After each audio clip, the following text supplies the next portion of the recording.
দর্শক, আমরা বিদেশের মাটিতে কি ধরনের কাজ করে থাকি তা আজকের এই ভিডিওর মাঝে আমি তুলে ধরেছি।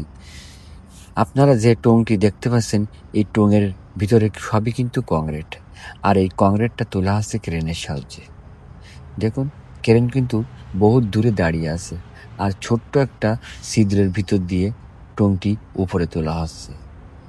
আর টংটি ইশারা করছে আমাদের একজন ভাই, সে ইশারার মাধ্যমে টংটি উপরে উঠে আসছে।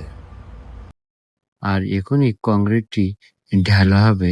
দেখুন আমাদের ভাইটি কংক্রিটটি কিভাবে ঢালে। আর আমাদের প্রবাসীদের এমন এমন ভিডিও যদি আপনারা পেতে চান, তাহলে আমার চ্যানেলটি সাবস্ক্রাইব করবেন, লাইক করবেন, শেয়ার করবেন, ফলো দিবেন, আমার সাথে থাকবেন, যেন আমি আপনাদের মাঝে এই প্রবাসীদের এমন ভিডিও তুলে ধরতে পারি। সবাই সুস্থ থাকবেন, ভালো থাকবেন, শুভ কামনা করছি। এখানে আমার ভিডিওটি সমাপ্ত করছি। Good bye.